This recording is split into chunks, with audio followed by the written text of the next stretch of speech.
Hey, we've already been recording for 40 minutes. This is going to be a nice, juicy episode for everybody. Juicy. It's going to be juicy. Well, I mean, I took us aside to see where beans come from.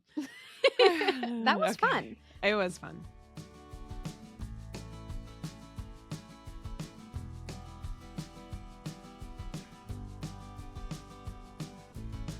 Welcome to Book Talk Etc., a podcast bound to grow your TBR. I'm Tina from TBR Etc. And I'm Hannah from Handpicked Books. This is a conversational podcast about books and more from two Midwest mood readers who are easily distracted by new releases. And this week, we are sharing our overhyped and underhyped books for 2025. If you enjoy listening, we'd love for you to follow us on Apple Podcasts or your favorite podcast app. And if you have a quick minute and love our show, please consider leaving us a review on Apple Podcasts or sharing us on social media. It truly helps us connect with other book lovers. If you love finding your next great read, you are in the right place. And to help our YouTube community grow, the best thing you can do is to like this video and subscribe to our channel if you haven't already. Also, be sure to leave us a comment telling us which are your overhyped and underhyped books for 2025. We love reading your comments, and this helps the algorithm push our content out to more people. You can also share this video with a fellow reader or with anyone who would enjoy our conversations. Thank you so much for your help. Now let's get into the show. Hey, Hannah. Hey, Tina. How are you doing? I mean, I'm delighted. I can't wait to chat with you. How are you? I am doing great. I feel like we have not talked a lot before this episode about what we're bringing or our ideas. And I'm honestly just kind of excited to organically be able to have this conversation and hear what you're bringing, because I genuinely have no idea. I feel the same way. And frankly, I didn't know what I was bringing until about, 9 this morning because I was working on my script before work. And I'm sitting there and I'm like, I feel like last year I was very clear on what my favorite books were, what my least favorite were. I was like, easy peasy. I've got it. I had my top 10 set. And I just put it together this morning. My loose top 10, because I've read so many books this year. I was like, okay, I'm not going to bring books to this episode if I'm going to also bring them on the top 10. And I know you're not as I'm doing the same.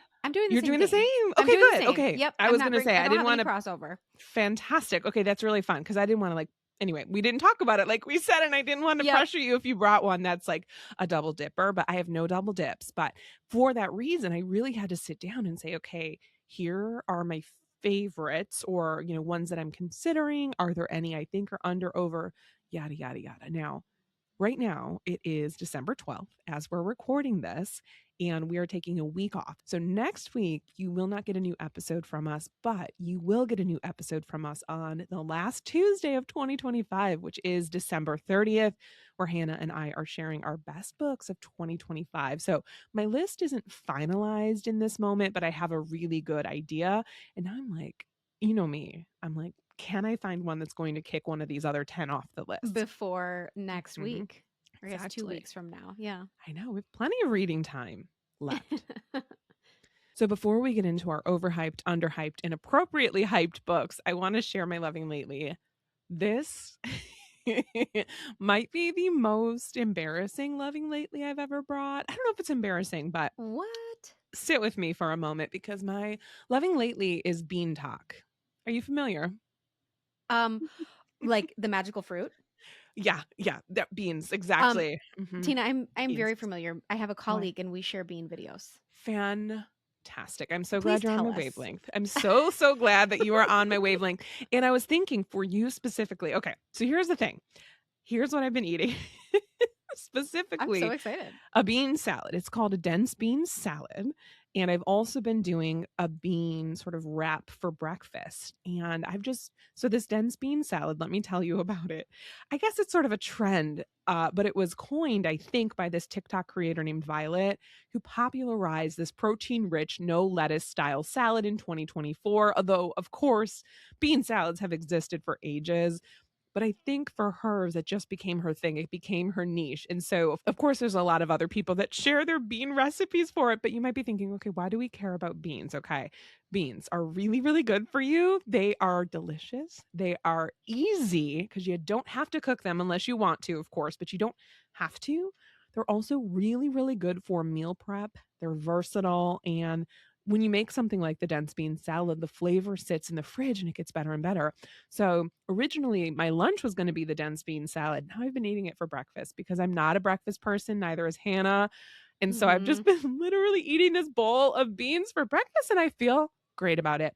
So the one that I have been making, there's a lot of ways to do this.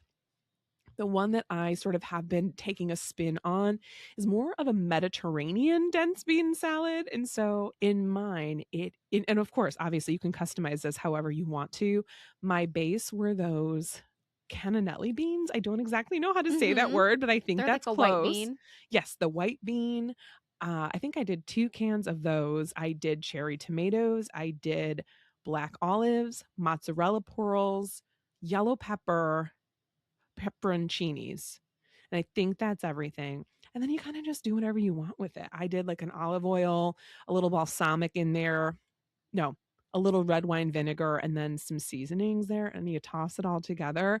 And you can portion this out if you have like Tupperware or whatever you want to use for that. Mine's just in a bowl in the fridge. And when I tell you, it's just such a satisfying thing to eat. The flavor keeps. And I've just been really happy with it. My other bean based item that I have been enjoying is sort of a bean taco for breakfast. Specifically, I've been doing the refried beans because that's sort of what I had on hand. And I'm like, great, let me try this out. So it's just a tortilla. You put a refried bean in there. You close it up, throw it in the air fryer for like, I don't know, 2-3 minutes. Gets crispy. There's your breakfast. Now, if you are an egg person, throw a scrambled egg in there. I then top it with some tamed jalapenos, which are like the less spicy jalapenos. Call it good. And so I've really been enjoying BeanTok.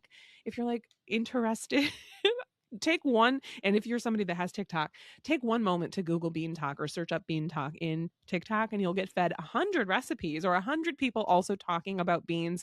Listen, I'm having a great time with it, and I feel like it is a great way to get your fiber in. That is something that I just don't get enough of. I know that for a fact, and I'm like, great. If you eat a certain amount of beans per day, you're going to have a good time. So anyway, my loving lately, it's beans. That's my loving I lately. love it. I mean, hey, I brought cucumbers once. You know So what? Hey, we I are love versatile, it. We have just like to the mighty bean.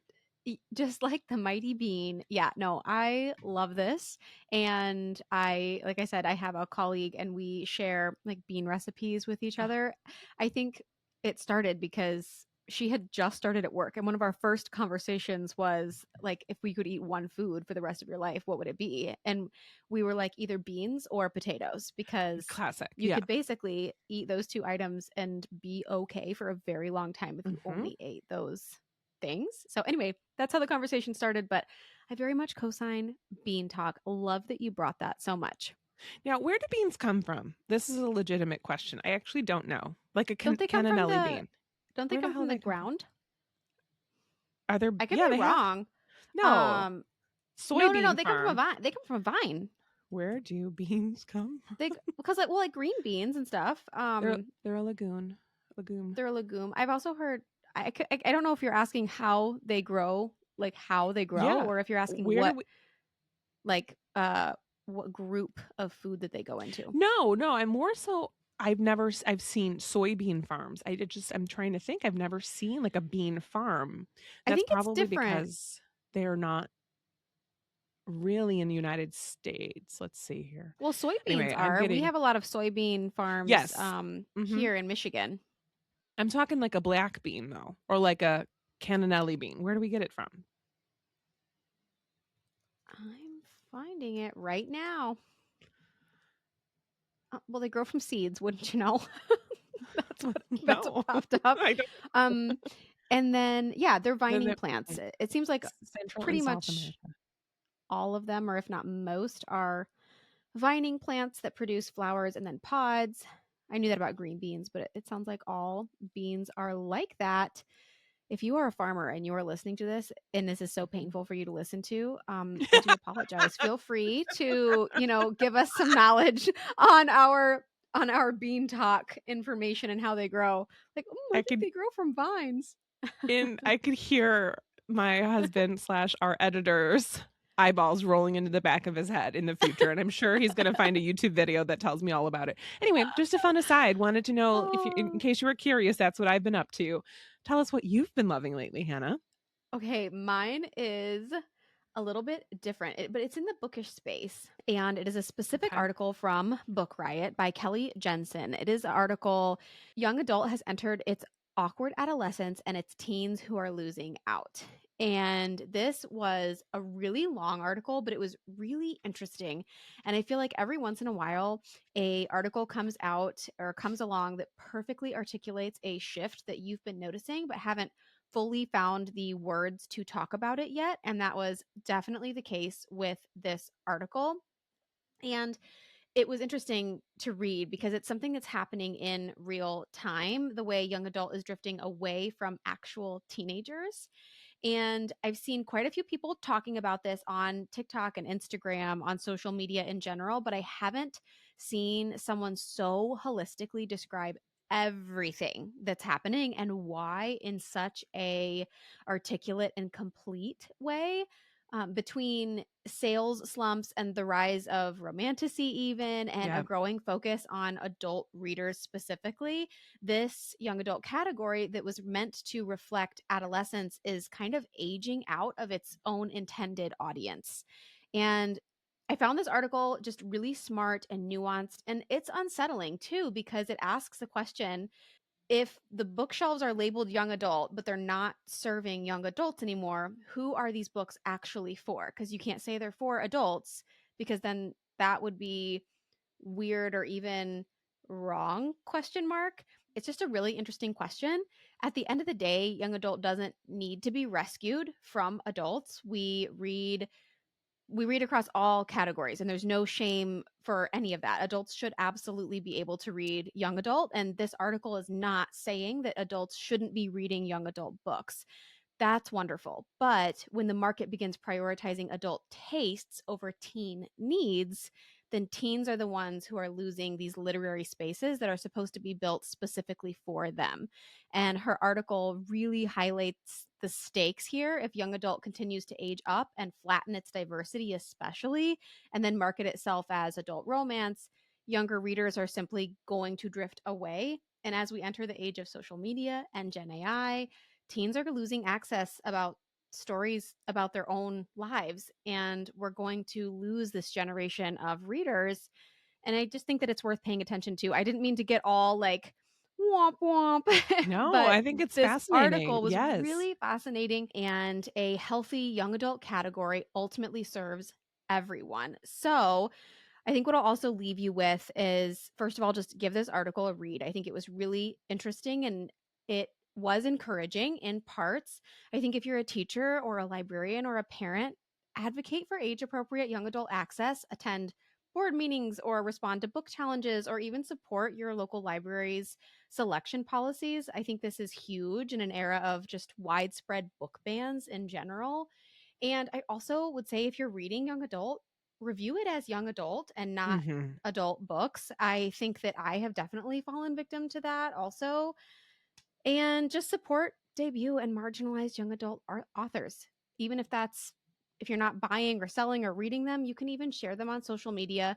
Visibility really helps keep the breadth of diversity and young adult books alive. So, anyway, I'll step down now, but a really interesting article. Definitely encourage you to give it a read. And that is YA has entered its awkward adolescence and its teens who are losing out. An article on Book Riot by Kelly Jensen. No, I'm really glad you brought that because immediately, as soon as you read that title, my first thing I wrote down is smut because I Hmm. feel like there are readers who are adults who are sort of, and I don't know that it's necessarily a bad thing, but I can totally see that because I think those books that are very spicy are getting traction. And then it's sort of the Yeah. idea that more and more come out because that's what people are buying and that's what people are reading.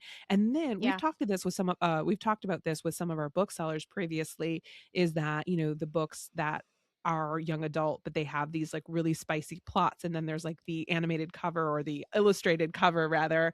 And then it's like, okay, Hmm. why are my middle schoolers reading XYZ book when you know what's inside of it? So no, that's such Yeah. a good something that you nailed it. I can recognize it and I can intellectualize it, but I Yes. hadn't like named it yet, right? Well, and that's where I was at too before reading this article, which is why I was so thankful for it. I just feel like she really was able to engage every aspect from sales to what social media has Yeah. done Yeah. to what we can do next to how these books are being reviewed. And I think that you also nailed it in saying when adults frame young adult as spicy or not spicy enough, that Mm, is reinforcing misaligned expectations for what the yep. genre is even supposed to be. And that's not to say that there shouldn't be like sexual content in young adult literature, but there is a right way and a wrong way to do it. And then when we're just talking about the book in that way, again, Mhm. it just misaligns expectations of what teens should be getting out of it, which is not Right. necessarily, you know, a spicy romance or romanticy. So it's a really Yeah. interesting discussion, and she did a really great job. I love that. And I like what you said too about adults recognizing that these are books for young adults and that's kind of Hmm. why I don't read a ton of YA because I know that that is not for me. And Uh-huh. like I almost don't, and maybe I'll come back into it when my girls get a little bit older and I want to start reading some of the things that they're reading. I do like some YA. It's just not a genre that I'm as close to as some of the others. So, really Yeah. interesting article and I'm glad you spoke up about that or, sort of brought that to our attention. We are sharing latest reads today, and I'm so happy to share this with you all because I have a lot to say, I think. Now, I recently Oh. read A Guardian and a Thief by Megha Majumdar, and this is one that I had brought, I want to say as a shelf edition. And or maybe it was to our mailbag bonus episode. I can't remember. But I remember I got it in the mail. This is an arc that I'm holding. And I didn't know anything about it other than I've heard of the author because they wrote A Burning.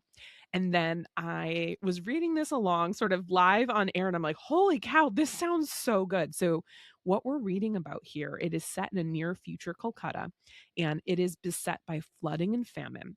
You're following Ma, her 2-year-old daughter, and her elderly father, who are just days from leaving the collapsing city behind to join Ma's husband in Ann Arbor, Michigan. They have finally procured their long awaited visas from the consulate. They're packing their bags and they're ready to go to America. They have their flights, and their flights are in like 3 days.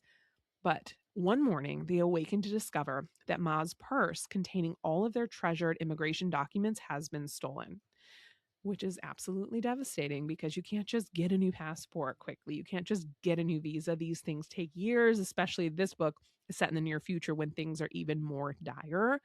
The book itself is set over the course of 1 week and it tells two stories. You're, of course, following Ma and her family as they try and find their documents and see if they can get on this plane. And then you're also following Boomba. Boomba is the thief. He's the one that stole the purse. And you come to find out what is driving him. This is so fantastic. It is a book that will really have you questioning what's right and what's wrong. It's a book that examines the lengths you would go to feed your children, to protect your family, and how that inherently means being selfish. And to what level will you take that? And why is it that, some kids are worth feeding over other kids? This gets really, really deep. And what I will say about it is that you think, oh, the guardian and the thief. I know what I'm getting here. I know who each person is. But as you read on, you find that things aren't necessarily as black and white as you might think. I would call this dystopian. I saw somebody say, wondering if there's a novel out there that gives Cormac McCarthy's The Road a run for its money. Here you go. And I get that. I totally see that because this book is bleak, not just for the family. Yes, I felt for the family and Ma and, that her dad and her daughter trying to get on this airplane because they are talking to her husband and he's so excited to see them. He can't wait. And she doesn't necessarily disclose to him right away that they're missing their documents because she doesn't want to freak him out.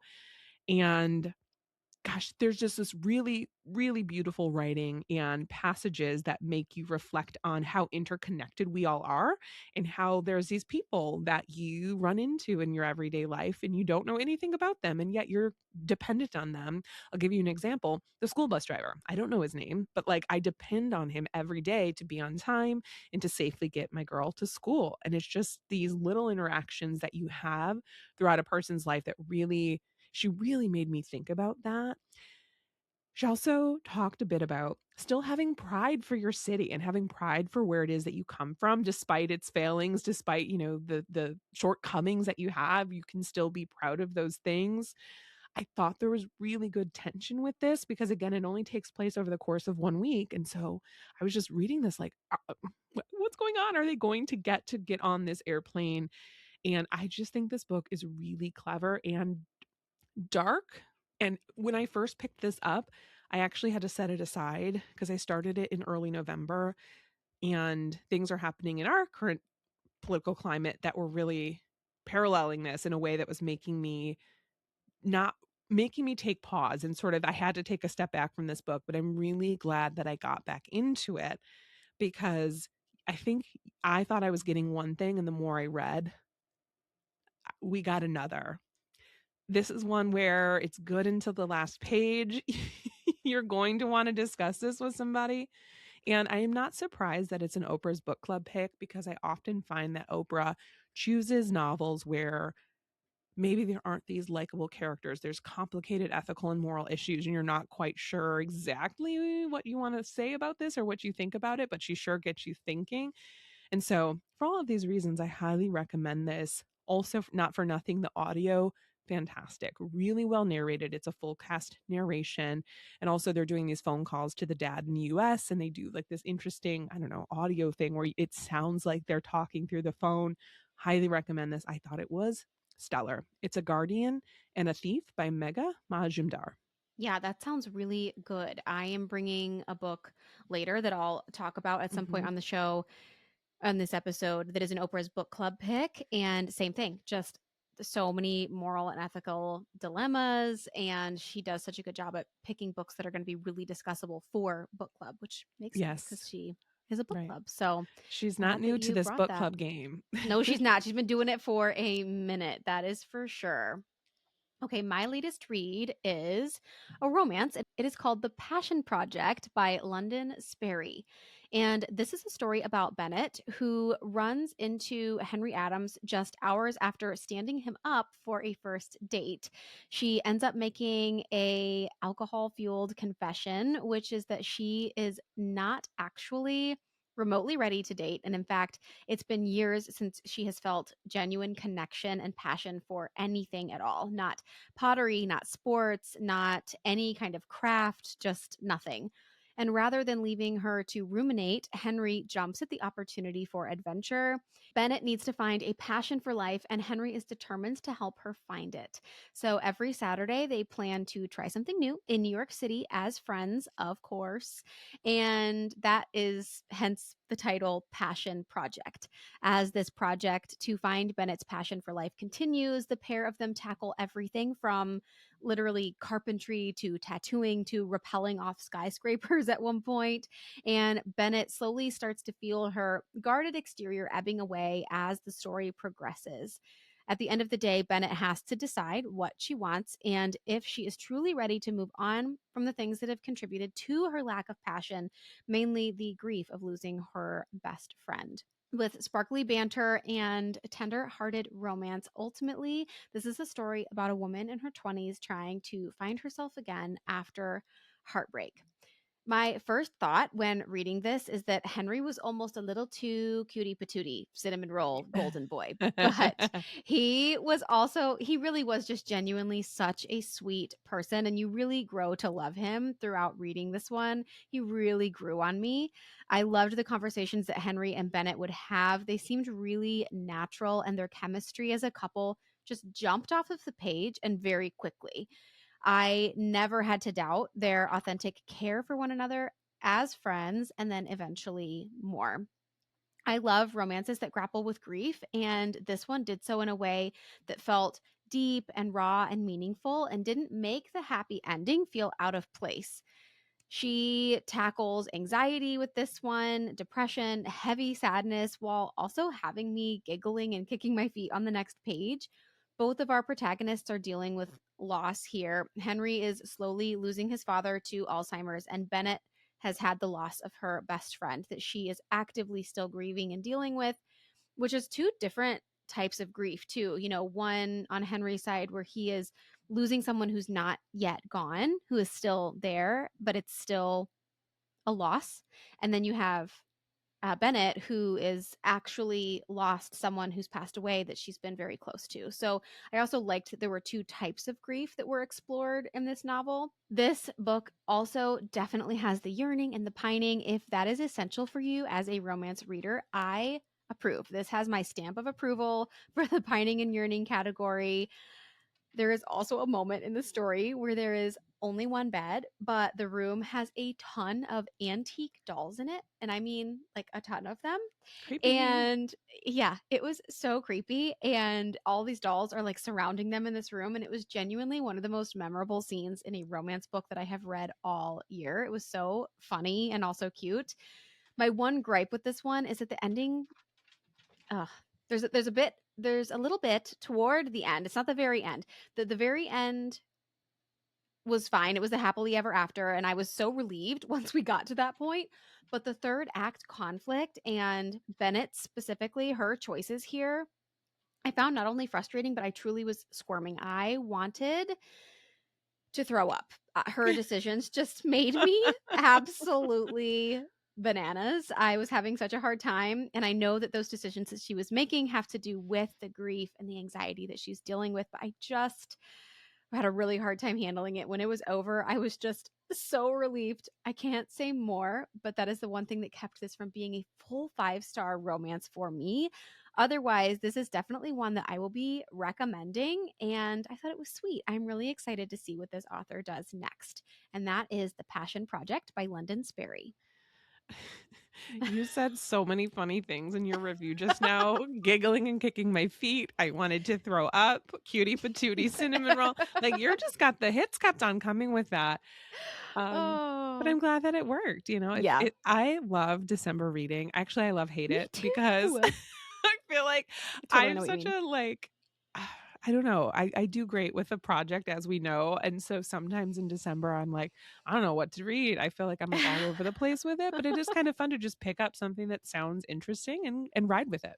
Oh, yes. I have been reading a lot of great books and just I think like you said, it is hard on the one hand because you kind of feel lost and you're like, "Wait, I can read whatever I want." What do you Um, mean? but there's also a lot of freedom in that and I'm really enjoying that. So, it's been fun. All right, it is time, folks. We love end of the year content. And as always, this is a book talk, etc. tradition. We are talking about the books that we found to be overhyped, underhyped, and appropriately hyped for the year. Now, of course, we're going to do a little caveat in that I believe in offering critical book reviews, right? Providing there's context. And I think it's important. It helps us build our credibility. So if we happen to mention one of your faves Mhm. as something we found overhyped, this is our personal taste. It's not necessarily us saying like, "Oh, this is a bad book. No one should read it." It's more so like, "Okay, this for me in my reading taste for my reading life, I found it to be overhyped." And the very fascinating thing too about hype is that everyone's in different circles, right? So Yes. things that I'm like, "Oh my gosh, this is overhyped. I saw it everywhere." There's some people that could be like, "What? What book are you talking about?" Right? And Mhm. and same thing with underhyped. I really tried to bring ones that I know are a little more under the radar, but I have a lot of under the radar ones coming in my best of list. So I did not bring those today because I didn't want to have that crossover, but I am Same excited to here. share. Me too. And you worded that so well. I think it also helps listeners to the podcast recognize okay, are they more of a Tina reader or a Hannah reader or maybe a Yeah. blend of both? Because Mhm. you'll learn I tend to like books that don't work for Hannah or vice versa. And so it can also just help you learn more about what your reading tastes are. And it's definitely not a reflection of, like Tina said, the book or the authors that wrote them. Or you as a person for Or you as enjoying a it. person for enjoying it. I'm talking to Well said. myself. I am talking to myself Yes. though, because sometimes and especially now with YouTube and other places, I'll get people that say, "This is the worst book I've ever read." And I'm like, you heard me just say it was my favorite for that year. And I don't take it personally, but I'm like, this is an interesting critique. So for me, I like to tell you why something didn't work for me or why I feel it was overhyped. Like you won't often hear me just say hated it because Yeah. like what that's not really constructive. I also think context matters in that Yeah. situation. I think that when someone says something was their favorite book of the year, that might not be the best time to say that you hated it and think it's trashed. So I think there is room for all opinions, but there's There. absolutely a time and a place to share those opinions. Well said. Well said. Okay. And I'm saying all of this because I am going to tell you my first overhyped book, in my opinion. And do I'm so excited. Wait. you want to guess? Oh, No, I don't think I could guess. I just realized that we're doing this we're doing right it. now, and I know. I'm just so excited to hear your picks. Okay, tell us. It's Heart the Lover by Lily King. Ooh, Okay. I know that it's is not a okay. popular opinion. For me, it was overhyped. I saw people in many different spaces talking about this. And what Heart the Lover is about, ultimately, it's about friendship, loss, and the lasting impact of first love. Now, this book is set in the same world as Writers and Lovers. For me, I read Writers and Lovers right before I read Heart the Lover. I sort of did them back to back. And I'm happy that I did, but it doesn't mean that I liked both of them. But I will say the two are connected. You can, though, read Heart the Lover by itself, and I still think get a lot out of it.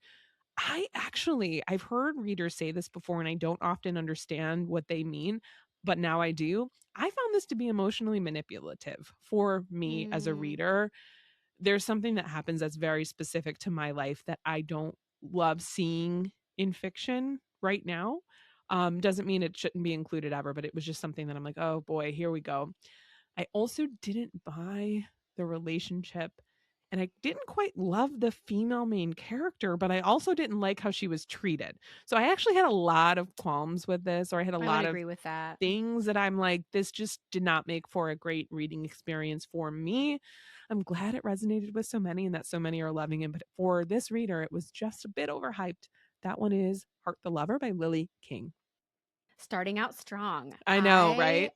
I'm also starting out strong. Ugh. My first overhyped book is Great Big Beautiful Life by Emily Henry. Yeah, I think you are in the majority, I bet. But the book got a lot of hype still. Sure, Like even sure. though I think it was critically and that is the case for two, I think, of my books that are overhyped. It got a lot of critical response from readers who read those authors, but in general, when you look at the book list, when you look at Goodreads, when you look at Barnes and Noble sales, etc., these were still like Up there. massively buzzy books this year. And this particular story is about two writers who are competing to write a biography for a famous person. And they go to a small town, and while they're competing to write this biography, they kind of work together to solve this mystery that is attached to this person. And she reached into mystery with this one. And unfortunately, that really didn't work for me. I was not able to feel the connection between the main characters while also caring about the small town and the amateur sleuthing that was taking place. And it made each part of the story and what it was trying to do feel really disconnected for me. And it pulled me out of the characters within, the mystery and the romance and the different things that were happening. I think this one, like Tina mentioned, was polarizing overall this year, but it's Emily Henry, so of course this got an Mhm. immense amount of hype. Her books have not worked for me before, but her last book was a huge hit for me, one of my favorite romances, 5 stars. So I was really disappointed that this one fell flat. But hopefully, there are more Emily Henry books for me in her writing future. So I will definitely still be reading whatever she puts out next. But this one was a disappointment for me. That's Great Big Beautiful Life by Emily Henry. What was the one that you rated 5 stars? Funny story. Ah, yes. Okay. I was trying to remember what the most recent one was. I also loved People We Meet on Vacation, which is not one of her most loved Mhm. ones, but I loved that one too. I'm excited to watch the movie. I was going to say, doesn't it have a movie coming out? Sure does. Excellent. All right. Well, my next overhyped, I think you would agree with me. It is Hmm. Say You'll Remember Me by Abby Jimenez. Yes. And this one I just didn't love. And I say this as somebody who has loved her books previously. It is about Samantha and veterinarian Xavier.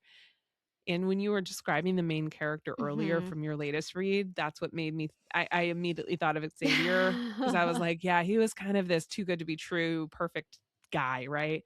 Yeah. That's not my issue with this. These two share an instant, powerful connection on one unforgettable first date. Mm. And then the very next day, the main character, Samantha, has to move across the country to care for her mother. And it becomes, and it's across the country, they're in California and Minnesota. And so it becomes this long term relationship. Can they, can't they make it Mhm. work? I think it boils down to I didn't care for the main character. She was in marketing and it was for some company. I don't know what it was. I want to say like a potato company or something really strange like that. And she thought she was so funny. She thought she was the funniest person to ever make a thread. And like, you know how Wendy's has that really Mhm. funny social snarky this really funny and snarky social media account? I think that Yeah. was like sort of what this main character does for work, and it was just grating on me. I also didn't love the relationship, and some of the family stuff in California wore on me as well. So overall this was a miss for me. And I've also heard that this is maybe folks that really like Abby Jimenez's work, not their number one favorite, but that's sort of Yep. where I landed with that. That one is Say You'll Remember Me, Abby Jimenez. Yeah, that one was overhyped for me too. And I love her as an author. I love her books, and this one also didn't work for me. And I co-sign everything that you mentioned. Oh, it's me Thanks. next. Oh, I was like, Oh, thank it's you. me next. Oh, oh. Okay, my next one is The Bright Years by Sarah Damoff. And Oh, what? yeah, now to be clear, I didn't like hate this one or anything, Yeah. but I do think No, that it no, was a no. little I bit love this. overhyped. Yeah. It is This hyped, baby. It is hyped, and this is a Texas family saga. It follows 4 generations of the Bright family. We begin at the start of the novel with Ryan and Lillian, and they're newly married and super in love.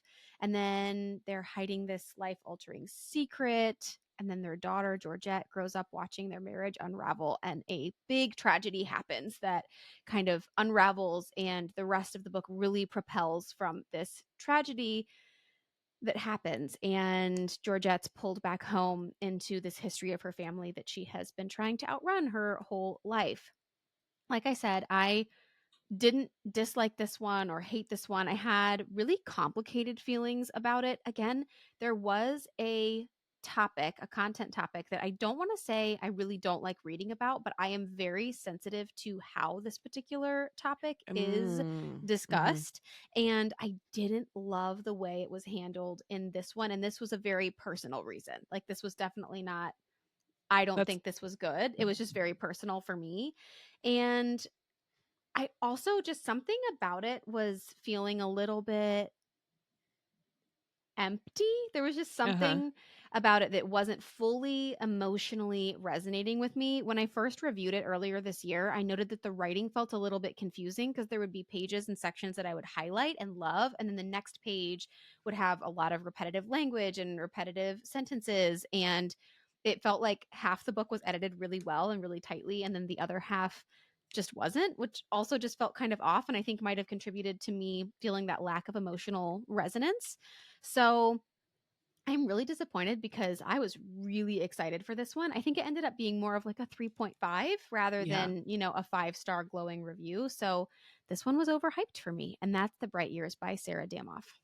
I am glad you said that because I know you brought it to the show and I can't remember Hmm. exactly where you landed, but now hearing you share that, I'm like, oh yes, I remember now. I remember. It is Yeah. on my list to try before the end of the year because I've heard so many people say it's on their best of list. Yeah. I'll be curious what you think regardless. All right, next Second. for me, this is going to surprise nobody because my next one I thought was overhyped is Not Quite Dead Yet by Holly Jackson. Hmm.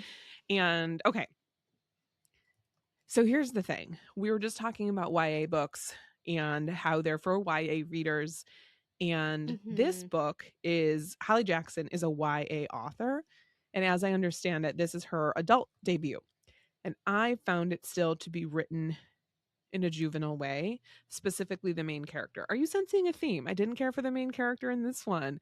I thought she Mhm. was. So, what it's about, let me back up first though. This one won the Goodreads Choice Best Thriller of the Year.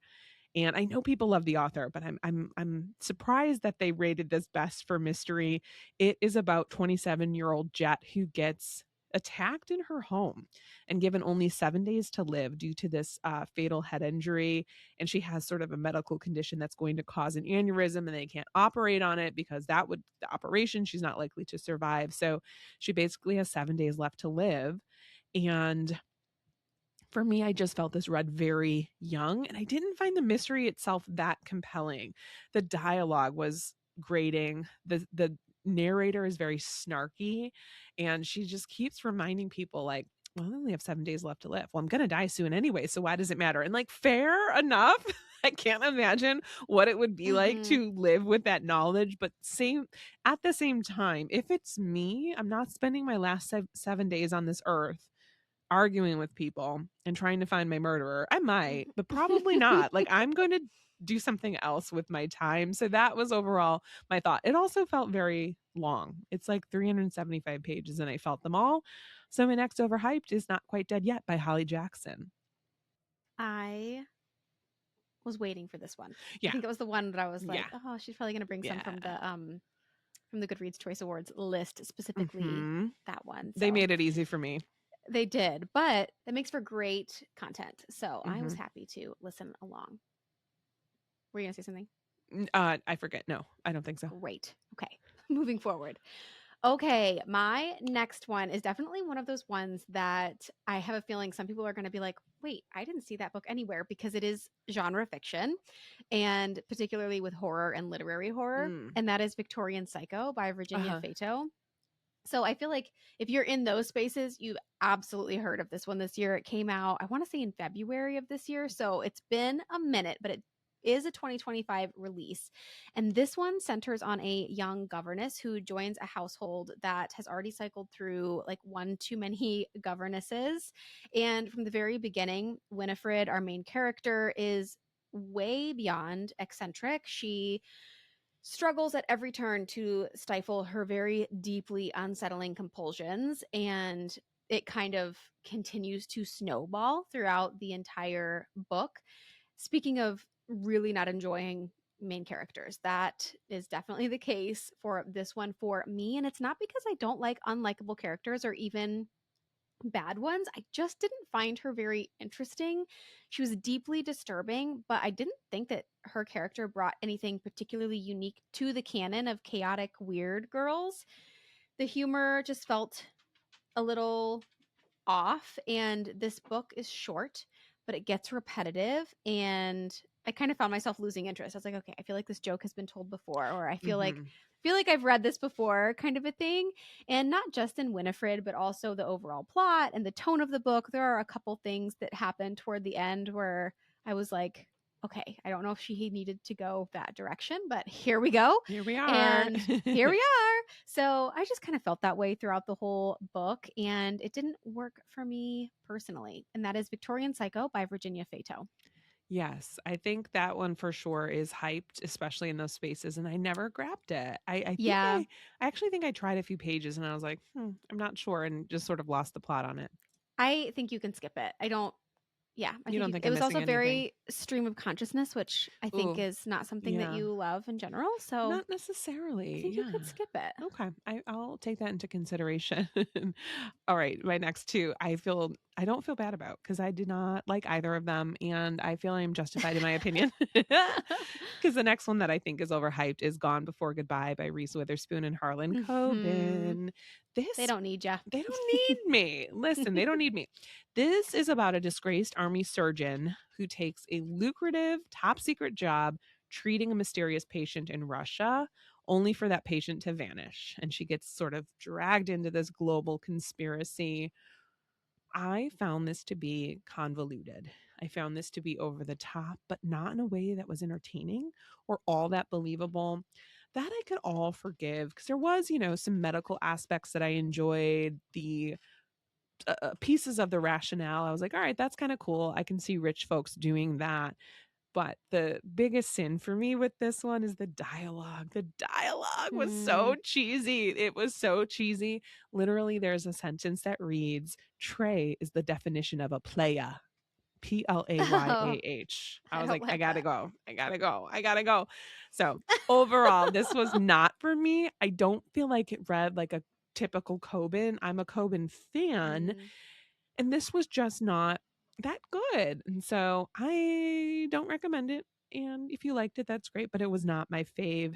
That one is Gone Before Goodbye by Reese Witherspoon and Harlan Coben. Oh, I could feel your secondhand embarrassment again as you were A talking about the writing and playa. dialogue in A there. No, playa. thank you. No thanks. All right. Well, mine, I'm really disappointed that this didn't work for me because it's an author that I have really enjoyed in the past before and really enjoy reading from. And that is, well, okay, I shouldn't say I enjoy reading from. I've enjoyed one book. I'll get there. I'll get there. Okay. The Unworthy by Agostina Basterica. Oh, This is a feminist dystopian horror.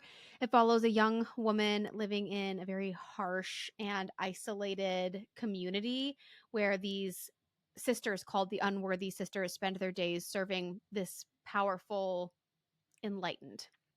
And from her cell, our main character, we're following her, and from her cell, she is writing her life story in scraps of ink and even occasionally her own blood, clinging to the belief that obedience will earn her a place among these people. On paper, this has everything that I want in a dystopian horror like this. And I will say, I remember the opening paragraph to this book viscerally. I remember where I was when I was reading it. I was reading it in, I was listening to it, and I was listening to it in the parking lot of our local, it's a grocery store. I don't know why I'm having such a hard time saying grocery store. it's In the a parking lot of a place where they sell local food. of a local grocery store. Well, it's like a farmer's market grocery store. Got That's you. the word that I Okay. was looking for. But I was sitting in the parking lot and I was waiting to go in because I was listening to the beginning of this book and it was so disgustingly graphic. It had to do with a cockroach and I will never forget it. So she this author can write like so Yeah. well, but when I started it, I was like, okay, I'm sat. I'm so into this, but it just got to be really repetitive. I'm noticing that's just something that I really Mm. struggle with and will notice really fast while I'm reading. If any of the words feel repetitive or the plot points feel repetitive, I'm going to pick up on that. And I did, and it started to grate on me. It's also very overly religious in the sense that it continually moves from prayer to punishment, and back again throughout the whole book. And I felt like the character development kind of came at a cost to that. So I am really disappointed to say that this one didn't work for me. Again, this is an author that I really want to love. I want to love this author. I've really loved Tender as the Flesh, but I've tried two others from them and have not cared for them. So it's one of those things where I'm like, do I keep returning or do I accept that this is not an author for me, even though I've loved one of their books? I don't really know what to do about that. But this one didn't work. That's The Unworthy by Agostina Basterica. Yeah, that one's tricky. She can write. And what you said about visceral writing, I remember reading Tender as the Flesh, which I did really enjoy, but Yes. having a hard time. I was like eating a turkey sandwich. And I was like, I cannot do this. Like, I will never forget trying to read that damn book and to like eat lunch. I was like, you know what? Maybe this is like an evening type book because this is grossing me out. Totally. All right. My last overhyped book, folks. It say it with me. Everyone can predict it. It's The Tenant by Frida McFadden. This is my least Uh-huh. favorite book of 2025. It got second place in the Goodreads Choice Awards, and this one involves a couple named Blake and Krista who take in a mysterious female tenant to help with finances, only for strange and sinister things to happen in their home. This was cheesy. And it was riddled with plot holes. And I like my thrillers clever. This was Mm-hmm. so I'm not happy about this book. I really am not. The characters were silly. The resolution was silly. It was outlandish. It was far-fetched. And I found the dialogue to be very cheesy. There's also a goldfish funeral that I didn't care for. So overall, I think this one is skippable. And I say this as a Frida fan. Okay. I've read many of her books. I've liked several. This is missable for me. That's The Tenant by Frida McFadden. Oh man, what a bummer. Mm. Funeral, goldfish funeral, huh? Goldfish funeral. Mm-hmm. Sure was. Okay, I'm a little nervous to bring my next one. Okay, that's okay. We're in a safe space. Okay. It's Catabasis by R.F. Kuang. Yes. No, that's okay. And I'm disappointed too because it was a book club pick for us, and pretty much everybody else loved it. And I was like, oh, I must have just missed something with this one. But this is a story about Alice, and she. Wait, what was the name of what was his name in that Peter. book? Peter. Okay, yeah. Okay, so this is a story about Alice and Peter, and they basically go on a quest in hell, and they are trying to find information from this professor that they both used to have, and whom Alice has like idolized as well. And they go on this journey in the underworld and try to kind of pick up the pieces of this professor and solve a mystery of sorts. And they're doing it together. And there's a friendship that they develop, and ultimately, a bit of a love story as well. And I did really enjoy that aspect of it. But I just found myself struggling to finish this one. And I felt like it felt really long. I also know that one of the main gripes that I've heard from other people is that they really didn't love Alice. And I think that was the case for me as well. And I completely hear people on kind of their defense of her and her character, but I just didn't enjoy her. I didn't enjoy her perspective. And I just found myself feeling grated by her presence on the page. I do remember, though, really appreciating some representation on Peter's part in this book. And so there were definitely aspects that I appreciated. Again, this is another one of those ones where I think it was like a 3.5 or something like that for me. So definitely not a book that I deem bad or, anything like that. I still would say I enjoyed it. I just felt like it was overhyped, and I almost felt disappointed that I wasn't able to kind of join everybody in loving it. So I think this might be the one that I'm the most bummed about on my list, and that is Catabasis by R.F. Kuang. I think more people were disappointed in this than you. Really? Yeah, I think so. Because I haven't, like in my spaces, I feel like I am the only one. No. Oh my No? God, what? That's Yeah, funny. that's how funny. I feel. Like, Because that's I my loved perception. it. I loved Yeah. it. And I'm like, maybe that's because I'm like, I loved it. And I'm seeing all the people say they didn't love it. You didn't love it as you wanted to. And you're seeing people say I think that's Oh, that's interesting. interesting. Okay. So we're going to get into some underhyped ones now. Now this is more fun, right? It's always fun to be Yes. like, okay, this one wasn't worth it, but I do love sharing underhyped or, maybe books that are a little more under the radar. Now, my first one was The Great Man by Kyra Davis Laurie.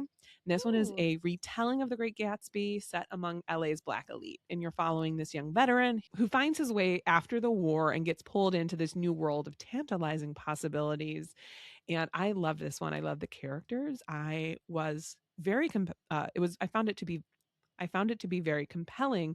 And I love that the author was able to fold in this real court case into the narrative. So you're kind of getting multiple things here. You're getting the Great Gatsby retelling, but you're also getting this court case. It was 1948 U.S. Supreme Court case Shelley versus Kramer, in which the Supreme Court ruled that racially restrictive covenants were legally unenforceable in courts nationwide. So the whole thing that's happening underneath in this story is that some of the white folks in the neighborhood are trying to push their black neighbors out based on, based on these rules that were later deemed unconstitutional. And I just love that that was a subplot that I got to learn about while also getting this very compelling, rich story that still felt new and familiar. And I think the author did a great job with this one. Highly recommend it. That is The Great Man by Kyra Davis Laurie. Ooh, great job with that one. And I love that it was a retelling. Did you read this one for our retellings I episode? did. Yes, I did. Yeah. Yeah, I think we both found some really great reads from that episode. I think that was one of my It was a fun favorites one. reading wise Yeah. from the year. Yeah. Okay, my first one I'm really excited to talk about. It is The Once and Future Me by Melissa Pace. And I'm particularly excited to bring this one because it is a thriller or thriller adjacent. And that is, I just always find so much joy when I find a book in that genre that I really love. This one is set in 1954. We're following Virginia, who is a young woman who wakes on a transport bus bound for Hanover State Psychiatric Hospital. And she has no memory of who she is, only flashes of the dark and dangerous skills that she somehow has. The doctors are telling her that she's Dorothy Frazier and that she is a violent, paranoid schizophrenic committed for treatment. But she is positive that they are wrong. And then she gets these visions of this dystopian future and a desperate mission to save humanity. And so you, as the reader, are also like, okay, who's reliable, who's not here? And then a man appears claiming to be her husband, Paul, and says that he's helped her manage these visions for years. And he ends up kind of taking her into custody, and the story goes from there. I'm going to leave it there. As you can tell, it's kind of a little bit of a convoluted, wild plot. Hang in there. This story went in directions I could have never seen coming, and I love that with a thriller book. Thought it was really well written, and I thought it was really fast paced, but not in a way that took away from any depth or good writing. I love when a book can just be like action, action, fun, fun, great dialogue, mystery unraveling here without sacrificing any depth to the story. Mm-hmm. It's just hard to manage that fast pace and also quality writing and storytelling. And this book did it so well. I would really love to see more readers of like dystopians or thrillers or anyone who loves a fast paced book that reads almost kind of like a movie. I think would love this one. So that is my first pick for underhyped books, and that is The Once and Future Me by Melissa Pace. I love that, and I love the cover of Yeah. that one, and Me too. it had a pop there for a moment, and then I heard nothing after, so I'm glad that you Yeah. brought that back up. Gosh, I didn't see anybody talking about it, I feel Mm-mm. like. You're just so cool, you're an innovator. What am I Well, talking about? we all have those books that we bring that we never see anybody talking about, and it's Yes. like, yeah. I'm like, I feel like mine are so because I've talked about them, so I'm like, of course people are talking I about them, but I know, you yeah, I know, feel the same about a it's like couple of hard to mine be too. objective. But my next one's also a thriller. It is Night Watcher by Daphne Wollstonecraft. And I will Oh, say this is underrated, or I should say under the radar, because it got a little buzzy in the Bookstagram community. Because I know Dennis from Scared Straight Reads loved it, but it was not on the Goodreads Choice Awards, and I didn't hear anybody else really talking about it after Dennis. And there's only 8,500 reviews on it because I had to check. So I'm like, I thought this was buzzy, but there's less than 10,000 reviews, so I guess not. And this one is about Nola, who is a late night call in host living in Portland, Oregon, who, sort of is a true crime host. And she is also a final girl. You find out that she survived a home invasion when she was younger. And now she's starting to worry that the serial killer is back. This is this one walks the line between horror and thriller, and maybe that's why it wasn't nominated because it's sort of hard to describe. I don't exactly know where I would put it. It's an intense thriller, I think, is where I land.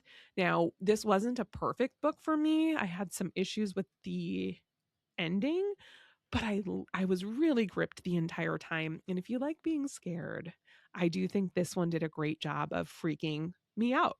And that is Night Watcher by Daphne Wollstonecraft. yeah, I'm interested in that one, and I agree. Mhm. That's another one that I feel like I saw a little bit about when it first came out, and then nothing. Yeah, Absolutely nothing. nothing. So Yeah. I'm glad that you reminded us of that one as well. My next one, I'm so happy to report, was on my summer bonanza, my poor summer bonanza from this year. I had a couple of winners, and this was one of them. That is In the Family Way by Lainey Katz Mhm. Becker. And I don't know if I've seen a single person talk about this book, but I really loved it. It's set in 1965 America. We're following a group of women, and during this time, women can't open bank accounts divorce is super taboo and abortion is illegal. And we're following a group of friends that meet every Tuesday for canasta, and they trade advice and secrets. And after Lily Berg, who is a doctor's wife, learns that she's unexpectedly pregnant again, she takes her friend Becca's advice and agrees to house Betsy, who is a pregnant teen from a local home for unwed mothers. And Betsy ends up living with the Bergs for 6 months to help around the house, deliver her baby, and then also ultimately disappear from their lives. But once Betsy moves in, everything becomes more complicated than anyone could have ever thought.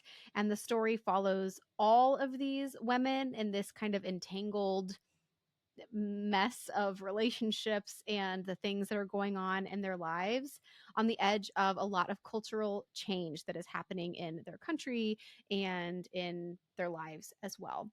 This is a book about what it means to be wives, mothers, and individuals with dreams of your own.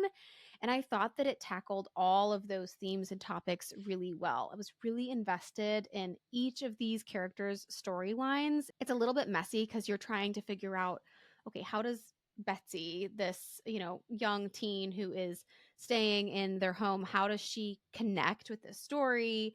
And you're trying to figure out how each of these friends, how their stories connect, and it really does all come together. And I felt like each of the issues that were tackled felt organic, because there can be books where it's like, oh, okay, well, conveniently all of these women are dealing with every issue that could possibly happen, you know when it comes to this topic of pregnancy or whatever, but not with this one. I felt like each of the issues were tackled really delicately, really thoughtfully, and it felt real and organic to things that could actually happen to all of these women in their lives. And I would love to see more people read this one. That was In the Family Way by Lainey Katzbecker. Yes, I think you're right. You're the only one I've heard talk about this. Uh, Yeah, love that. love that for you. Now, my next one, it is one that it's Sky Daddy by Linda Folk. And Heck when I yeah. look back on my reading year, the year of our Lord 2025, I'm going to look back and remember Sky Daddy, because what a freaking story. This is about Linda, a woman who is feeling disconnected from normal adult life, who works in content moderation online, and she secretly harbors a deep sexual attraction to airplanes, like literally. I found this character to be so flawed and so deeply human and somebody you can root for. She is self aware and knows that her interests are fringe, but she can't quite figure out how to fix that. She also doesn't she also doesn't know if she wants to fix that, because she doesn't really see anything wrong with it. She's not hurting anyone. But, of course, this obsession becomes a bit self-destructive, and the ending really will tug on your heartstrings. I loved this book. So if you can get past the idea of somebody being sexually attracted to planes, then I think you will really get a lot out of this story. So I highly recommend it. I will never forget Linda. And that book is Sky Daddy by Kate Folk.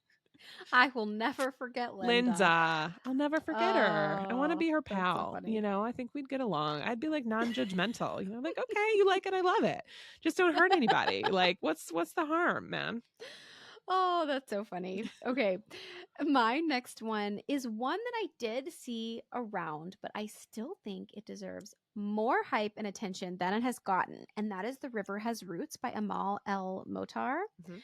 And I thought that this was such a beautiful story. It's set in a small, enchanted, like fantastical town, and it's perched on the edge of what is called Fairy, which is kind of this mysterious land adjacent to another mysterious land. And then we're following a mysterious family, and they tend enchanted willows, and they uphold this old pact to sing to the trees in gratitude for their magic. And the family's two daughters are as devoted to each other as they are to this pact and their duty. But then one of the sisters turns down a controlling suitor and chooses a lover from this fairy land instead. And she puts both their bond and this pact and their lives in danger. I thought that this was such a beautiful story on sisterhood. It also had those cozy, whimsical, enchanted vibes while also carrying a lot of emotional weight and tackling great topics, including even gender identity and your devotion to your family and what comes first and what it means to choose yourself or your family. Does it have to be both? I thought that it grappled with those questions, and the decisions that the characters made really well. It was really deep and moving and impactful for such a short book. This is a novella. And the one person that I also saw raving about it, and is the reason that I read it, was Liz Hine. I saw her review of it, and she was like, I can't stop thinking about this book. And that was the reason why I picked it up. And I think that this book definitely has that impact where it's so small, but then when you're done reading it, you just can't stop thinking about it. And I love stories like that. And that is The River Has Roots by Amal El Mutar. I'm glad you brought that one. I see it now and again. For some Mm-hmm. reason, I always think it's memoir. And then Oh, funny. I don't know why. There must be a memoir that it reminds me of, but like every time I see it, I'm Or like, oh, like a that's a cover or memoir. something? I think so. I don't know what it is. It just is giving me memoir. And I'm like, it's totally Interesting. not. It's totally not. Okay. My next one is Life and Death and Giants by Ron Rindo. This Yes. is about a gentle, giant sized Amish boy who lives in Wisconsin who is very large, and he possesses deep connections with animals and also a pretty significant athletic ability. What's interesting about this is that it follows him, and you sort of learn about Gabriel through the eyes of the town folk who took care of him. This is a unique story, and it's a unique story, and I don't want to say too much else. I have something written here, and it's a spoiler. Um, You're like, I can't even look at I it. was like, I'm not going to say it. I don't want to say that She's word. closing her eyes, folks. I don't want to say that. So it's just a unique story. You're literally following him from the day he's born, and like what happens to him and how what he goes through transforms his community. I've seen some discourse online where it's like, I would have loved to hear from Gabriel and give him a point of view. And I totally hear that. And I think I also would have loved that. But I do think the author still was able to get away with it because you're getting this really compelling story that's very human. It's got a lot of heart and something that I'll remember. It does have a pretty there's parts that are pretty intensely into football, which I like. I remember Uh-huh. talking to Jonathan about that. He plays football and coaches and everything else. I was like, oh my gosh, she's describing this and this. And I could see that not resonating with some, but just know you're not in football the entire time. But this one is memorable and I really enjoyed it. That is Life and Death and Giants by Ron Rindo.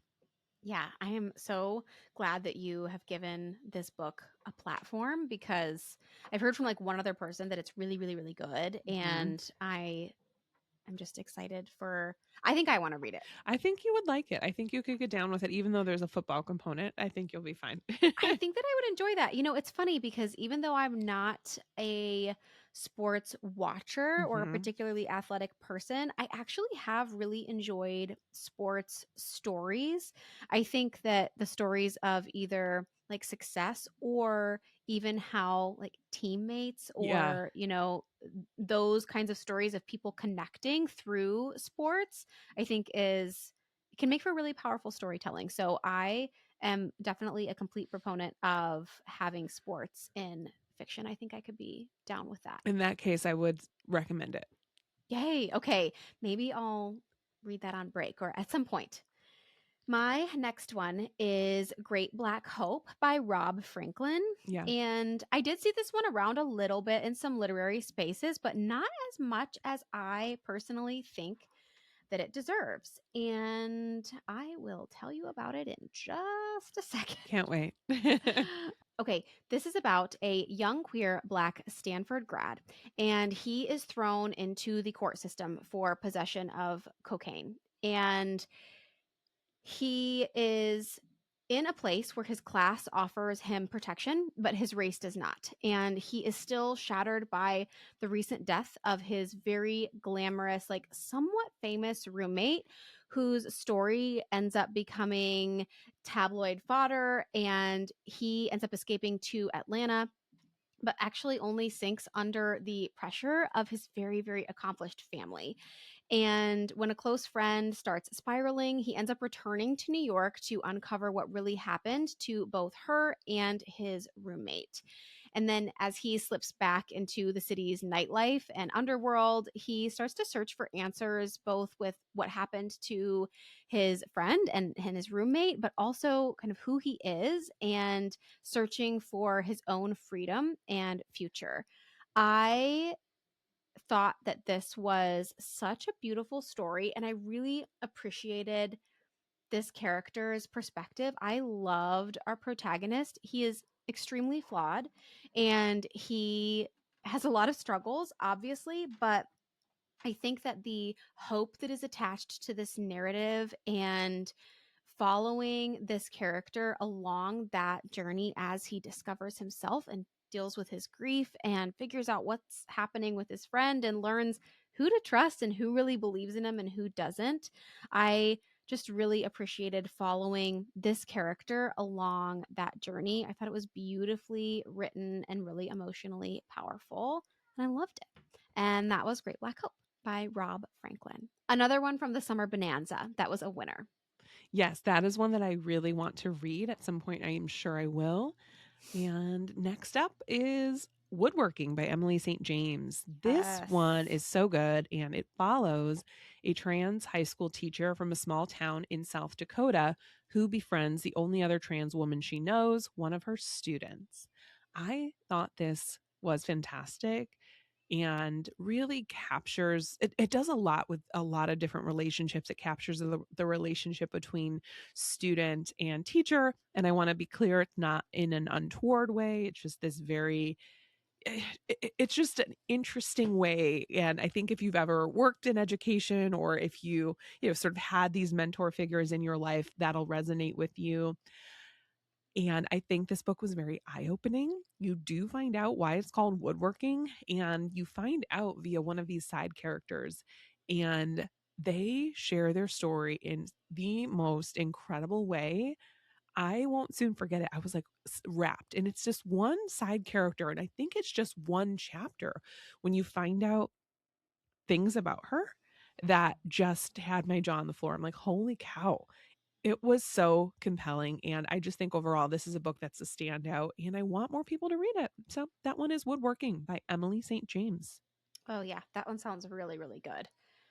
I heard some people talking about this one, but not a lot. But the people that I did hear talking about it have said the same thing, that they just loved it. My next one is The Strange Case of Jane O by Karen Thompson Yes. Walker. I loved this book, and this follows a woman after the birth of her child, a young mother who begins experiencing amnesia, hallucinations, premonitions, and just a sense of overwhelming dread. And all of these episodes culminate in what ends up being her disappearance and reappearance in Prospect Park with no memory of what happened, where she's been, or what she's done. We have a psychiatrist who ends up investigating whether her symptoms stem just from new parent exhaustion or long buried trauma. And her visions of a man who died 20 years earlier pull him into a deeper mystery that challenges everything that he believes about his own reality. The result of this one is just this really speculative literary puzzle about memory and identity. I loved the format of this one. It was partly transcripts from the psychiatrist kind of recounting his experience that he had with this woman as a patient. And then we're also simultaneously following journal entries from the patient, this mother, and trying to fill in the gaps and figure out the puzzle in between reading their two narratives. And everything kind of comes to a head by the very end. I thought that this one had great explanations for what was actually going on. And I thought that the way the story was set up in these transcripts and also these journal entries was just really engaging and fascinating. I think that this one is great on audio. I listened to this one when I was going on a lot of walks over the summer, and it kept me really good company. I thought that it served a listening experience really well. And that was The Strange Case of Jane O by Karen Thompson Walker. I think that's another one that I don't see as much. And another one that I Yeah. for some reason think is a memoir. So I don't know what's wrong with me. Maybe That's so funny. I don't know, Well, both that of one I those. could kind of see more because it has a Yeah. name in the title Yes. and it kind of like the cover kind of looks like a memoir-ish a little bit. So I Yeah. could see that. I don't know. I don't know where I get that from, but I Shall we will talk about some hyped books that we think deserve it? I think we should. And all right. So, my first appropriately hyped book, in my opinion, okay, and I want to say this again, a lot of the ones that some of the ones I have in my top 10 list that I'll be sharing soon could have easily made this list as well. But the first one I'm going to bring is Atmosphere by Taylor Jenkins Reid. Yeah, I was hoping And you'd bring this one. yes, last year we wrapped up the show by predicting books that we thought were going to be big hits for the next year, which is Yes. 2025. We both brought Atmosphere, and I think we were accurate. This one, did it win historical fiction for Goodreads Choice? I want to say yes. It won something. I don't remember what category for though. I want to say it was historical fiction, but at any rate, it definitely has gotten the buzz that I think people, that I was anticipating. This is about an astronaut candidate named Joan in the 1980s NASA space shuttle program. And it sort of blends romance with high stakes space shuttle disaster. And so I loved this one. I also will say, one of the things I loved the most about this story was Joan and her relationship with her niece. I'm not somebody I don't have a niece, so I can't really Mhm. resonate with that myself. I do have daughters though, but I just think Taylor Jenkins Reid did such a great job illustrating how powerful an aunt and niece relationship can be. And I just love that because I guess I don't often see it in fiction, but I think that was really, really well done. And I loved this reading experience. I couldn't put it down, and it's a highly recommend from me. That one is Atmosphere by Taylor Jenkins Reid. That was a fun full circle moment too, from bringing it as an anticipated, hyped book to it really working for you and being one that you thought was really appropriately hyped. So I love that that came back around.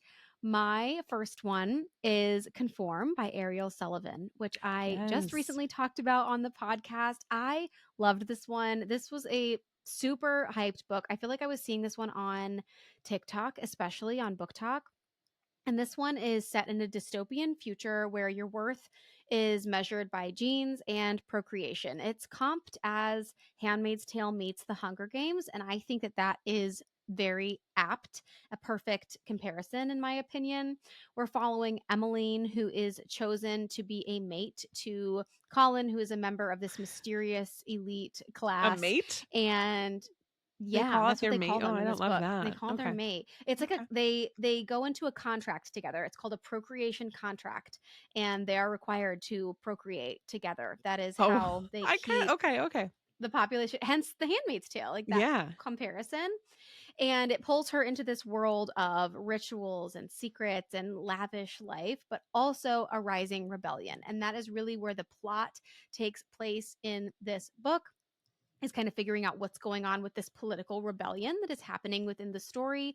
There's also a wonderful love triangle in this book that is very high stakes. You're trying to figure out, okay, do we trust Colin? Do we trust this other love interest who is not a member of the elite class? So, just some really interesting political things and social things that are happening within the story too. It ends on a cliffhanger a little bit because it is going to be a trilogy, but it also wrapped enough things up in this first book to be satisfying. It's definitely a series that I'm going to continue on with, and I'm super excited to see where the story goes. And that is Conform by Ariel Sullivan. Yeah, I'm glad you brought that one. I was curious about it, and I still remain curious despite them calling one another mate. No. Is that what you Yeah, said? I yeah, it's so funny that you said that too because I was sharing this book with Alyssa from Uh-huh. Worlds Within Pages, and she said the same thing. She was like, "Wait, wait, wait! Did you just say mate? I I don't know hate that. why I'm like, I hate what? that." So if you Okay. can set that aside, it's worth it. Yes. Okay, fantastic. My next one that I found to be appropriately hyped, believe it or not, is Secret of Secrets by Dan Oh Brown. yay! And if nothing else, I'm grateful to the Goodreads Choice challenge that I did for myself because I never would have read this and I actually quite enjoyed it. This was longlisted for the Goodreads Choice Best Thrillers, and I actually think it was shortlisted. I can't remember. Doesn't matter. But this is number 6 in the Robert Langdon Da Vinci Code or Angels and Demons series. So I will say for this one, it is again following Robert Langdon, and it takes place in Prague when he travels there with a woman that he is sort of having this relationship with, and things go pretty off the rails. Here's what I liked about it. It kept that nostalgia of the Da Vinci Code and the familiarity, but it gave you a new story. And this one is about the meaning of life. It's like it takes on psychology of consciousness, and I was very satisfied with how everything pulled together. So I read this. I've only read Da Vinci Code and Angels and Demons. I would say go ahead and jump in if you want to. You could read the others in the series, but you certainly don't need to. But I thought The Secret of Secrets by Dan Brown was appropriately hyped. I am so happy that you loved this one because I know you were Well, not yeah. looking forward to reading it Heck on no. your challenge. And it's always so fun to be so pleasantly surprised in that way. Okay, my next one that I think was very appropriately hyped is Heartwood by Amity Gage. And this is one that I listened to on audio. I thought the audio was fantastic. This is about a woman who goes missing on a trail, and we are following different perspectives of people in this woman's life as they are talking to local law enforcement and being interviewed and things like that as they are trying to locate this woman and find her. I thought that this one was very suspenseful and fast paced, even though it's not a book that I would consider a thriller. I think if you go into this one with thriller expectations, you might be disappointed. But I think that if you want to read a somewhat suspenseful and engaging mixed media story about a missing person, then it was really engaging and fun and entertaining. I don't think that this is one that was terribly deep, but I do remember it being just a perfect summer book. If you want a beach bag book that isn't a romance or something in a similar genre, I think that this would be a great choice. I really enjoyed it and think that it was worth the hype. And that is Heartwood by Amity Gage. Another Goodreads choice long list star.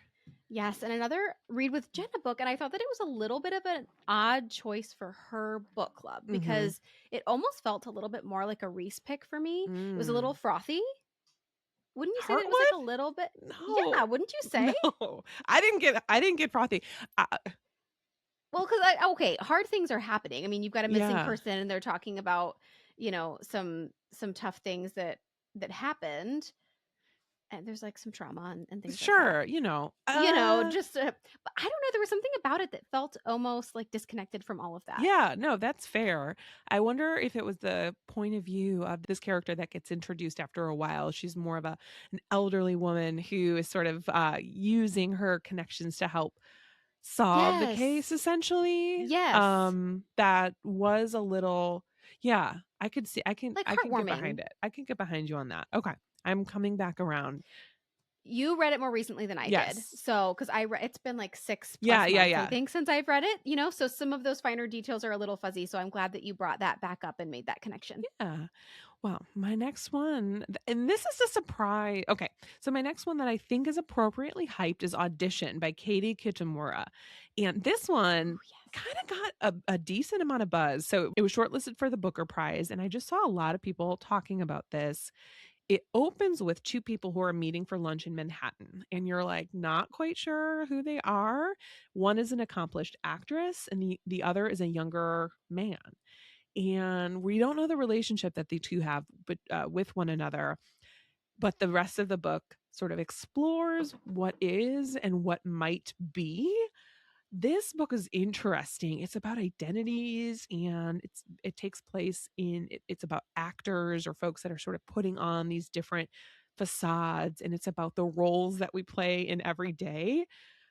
I don't know why. It just hit me at the right time. This is literary, it's experimental, and I'm not fully sure that I understand it, but I do get why it's so provocative and talked about. And for that reason, I would say it's appropriately hyped. This is Audition by Katie Kitamura. Yeah, I recently read another article on Book Riot, and they Ooh. put out an article saying like what books made it on the most favorites list of the year.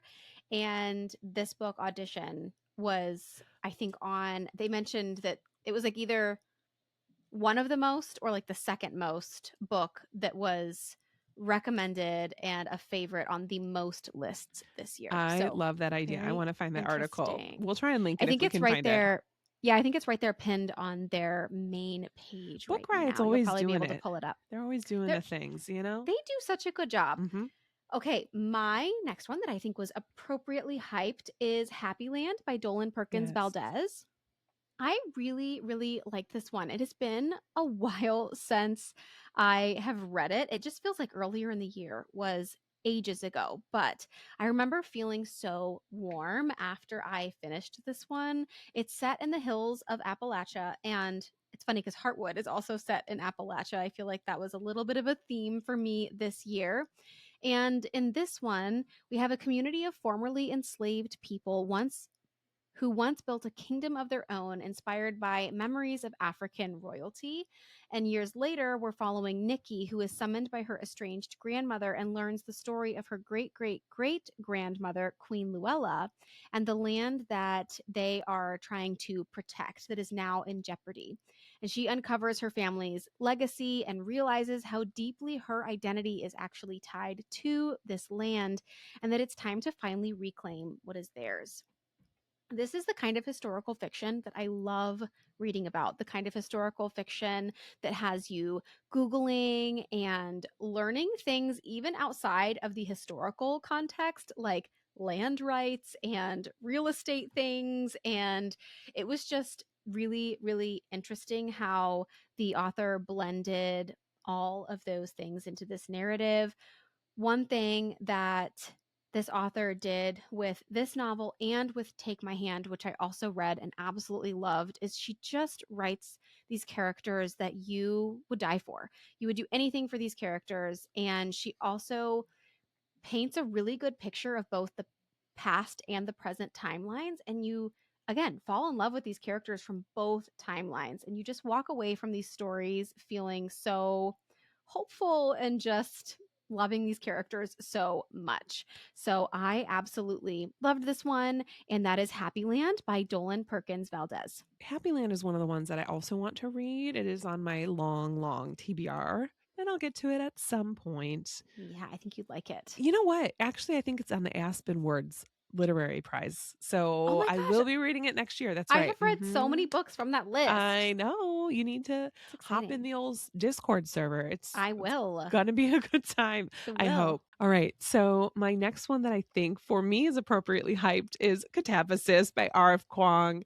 And we heard about this one earlier. This one's about Alice and Peter who go into hell because not because they're altruistic. They're trying to rescue their professor who's down there now due to some magic gone wrong. But they're not trying to rescue him because they're altruistic. They are trying to rescue him so that they can graduate, which I just think is so funny. I think the reason this one worked for me is because I work in academia and I have a doctorate and I just know the how inane it can be sometimes and just how silly some things are. And there were so many sections in this one that just gave me a giggle. I thought Alice, for me, was really funny. And I actually appreciated some of the denser points. I love R.F. Kuang's writing. And I love that I was able to just, I mean, there was so much I didn't understand. I'm like, great, don't care. Let me circle it, something I can go back to. And I just had a really good time with this. I feel like I could see myself rereading this because I read it Hmm. rather quickly. I sort of did a tandem audio and physical copy. But I think now that I know what's going on with it, if this one were to be reread, I would get a lot more of it sort of on that second pass. So for me, this one is appropriately hyped, but I also can totally see why it wouldn't be everyone's cup of tea. But that one is Catabasis by R.F. Kuang. I do wonder if I wouldn't have liked it more if I didn't have the physical copy because I heard that it had like pictures in it and was a lot more engaging Yeah, in that's right. print. And Uh-huh. so I might peek at it next time we're at an indie bookstore or next time I'm just book shopping in general to look at some of those pictures and things like that. Yeah, they're drawings that they have of Yes, hell and yes. like different. Yeah. I think you should. It's interesting. And isn't there even like a map of kind of the There are, layers yeah, of the that's what they're underworld and things drawing. like that? Yeah, Oops. so cool. Yes, Oh, is that exactly. a spoiler? No, Oh, I okay. don't think so. Okay. They're in hell, and yeah, they sort of don't exactly know what it looks like, but they each had their own way of interpreting it, and so that's what the drawings are about. Love that. Okay, my next one that I thought was appropriately hyped is King of Ashes by S.A. Cosby. Yes. I really, really loved this one. This was another BTE book club pick. We had some really good picks this year, this being one of them. This is about a family who owns a crematory business, and we are following Roman, who has actually left this business behind until he gets a call from his sister, who reveals that their father is in a coma and their brother is entangled with some he's entangled with a dangerous situation, and they need Roman because he has some financial expertise that will protect the family and help the family out. I don't want to say anything more because I think that this is one of those books that the less you know going into it, the better. But these entanglements that the family end up in are very dark and very gritty. I think if you've read S.A. Cosby before, you know that he does not shy away from the dark parts of life, but he also does a really good job of blending that with these family dynamics and really rich characters. And even when these characters are in these moral dilemmas or kind of grappling with really tough decisions and making decisions that you don't agree with, he finds a way to still attach you to these characters in this story. I thought that overall it was just really gripping, and I loved the way it ended and wrapped everything up as well. So was super excited to see this on the Goodreads Choice Awards. I've seen it on a lot of other favorites lists as well, and I think that it is very well deserved. And that is King of Ashes by S.A. Cosby. When earlier you were like, I'm a little nervous to share this one, and I was like in my head thinking, Is it King of there's Ashes? only two books that I don't want to hear you not feel are hyped. And That this was was one one of of them. them. That was one of No, them. I loved this book. And I'm Yeah, starting no, to notice so many themes too when I'm talking about these books that I liked. I'm like, I feel like I'm saying a lot of the same things over and over isn't again. that fun? But it's It's okay fun. because that is Yes. what I liked about them. I know. And for me, I'm like, oh, the ones I didn't like, the character was snarky and a jerk, and I didn't quite care for them. They thought they were Yes. so funny. Yes. Anyway, I'm like, I I keep talking about blending darkness with tenderness. Like, I keep You're mentioning like, that, but there's something here. There's something to that. All right, I will wrap things up. I think I'm bringing this one because I was so surprised. It's another one from the Goodreads Choice Awards. I know I'll stop talking about it eventually, but it's The Impossible Fortune by Richard Osman. oh, And I will actually yay. sort of say that I think the Thursday Murder Club mystery series is appropriately hyped. Granted, this is my first foray into it, but I can totally get the appeal. And what's fun is that I hear that this is not even their favorite. So there's other good reading experiences that I have to come. This one is about the investigation of a disappearance of this guy named Nick, who is a wedding guest whose life is in danger due to this job that he has, essentially. And then the Thursday Murder Club people try to solve it. I had a really fun time with this. This is, oh, my wine is here. Thank you. Sorry, That'll be a nice pick me up.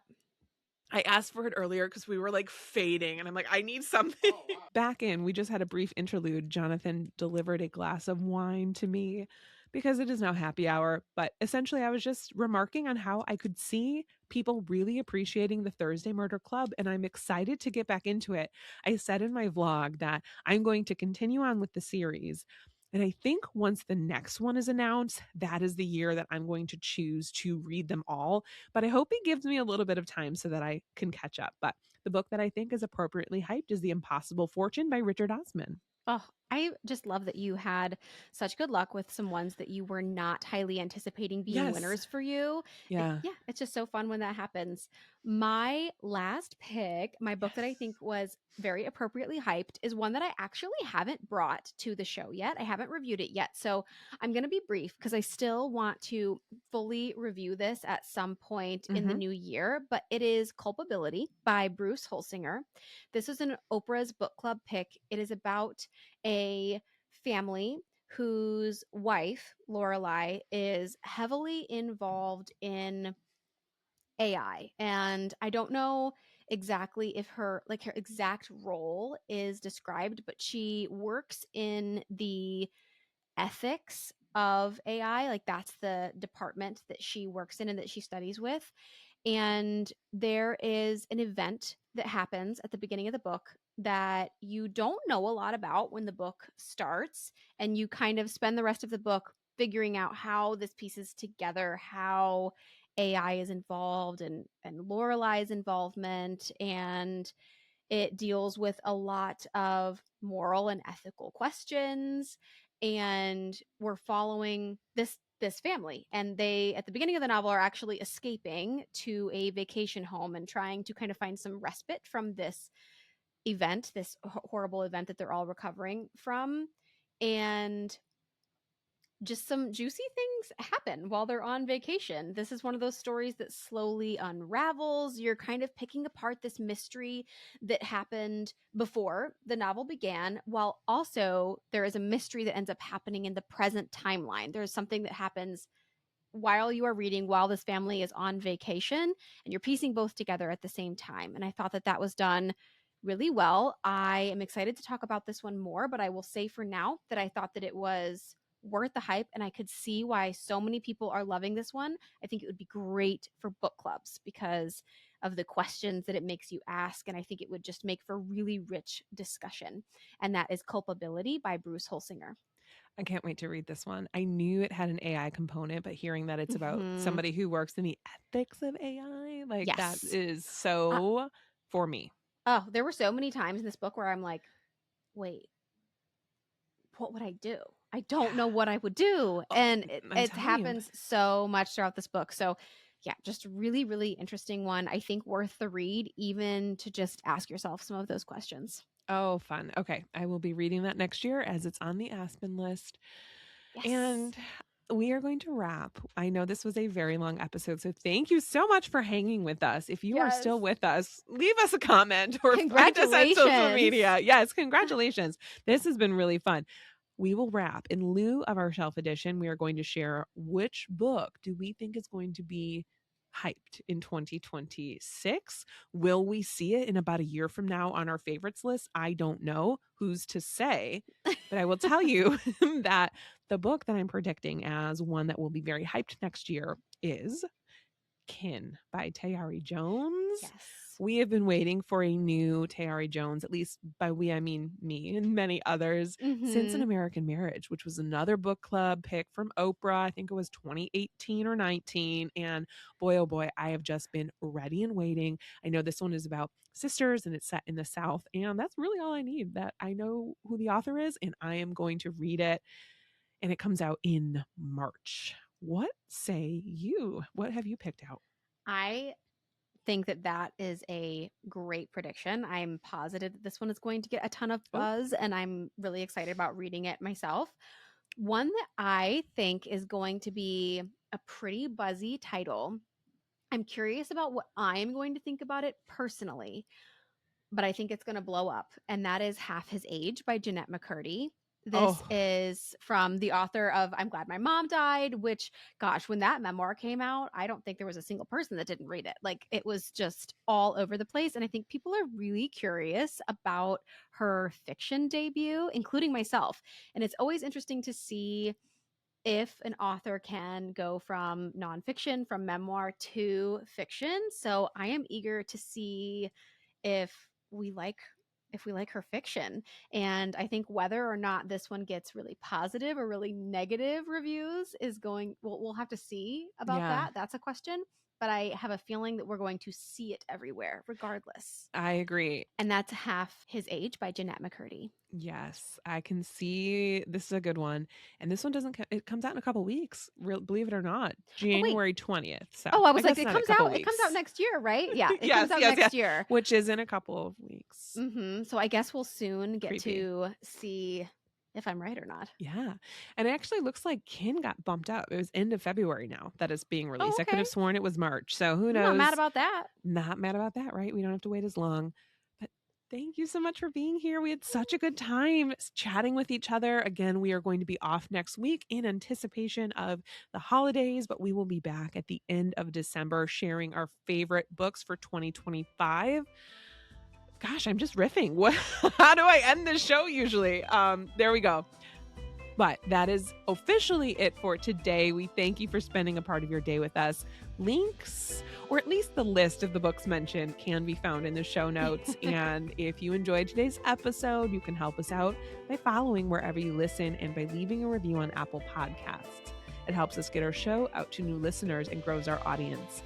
And don't forget, if you'd like access to exclusive bonus content and community, you can join us for $5 a month on patreon.com/booktalk, etc.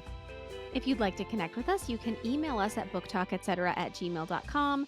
You can also connect with us both at BookTalk Etc. on Instagram, and Tina at TBR Etc. and Hannah at Handpicked Books. Talk to you next time, and in the meantime, remember, everything's better with books. They're going to have something to write in about, if nothing else. Sure are. I'm sure we're going to hear from the bean folks of America, and I can't wait. Farmers. Okay. Beans grow in the ground? That's potatoes. They're on vines, Hannah. They're on vines. Got it. How come I've never seen a bean vine? Well, I'm just picturing the mechanics of this because they're so small. You know what I mean? But I should know this because my dad literally grows purple beans every year. I forget what they're called, but they're a purple bean and they grow on a vine every single time. Oh. I don't know why. I was like, I can't wait for John to edit this. Okay. I'm so dumb sometimes. I'm just like, I can't believe I graduated college. We've got our areas of expertise. It just so happens to not be in agriculture. Sue me. It's true. It's true. Okay.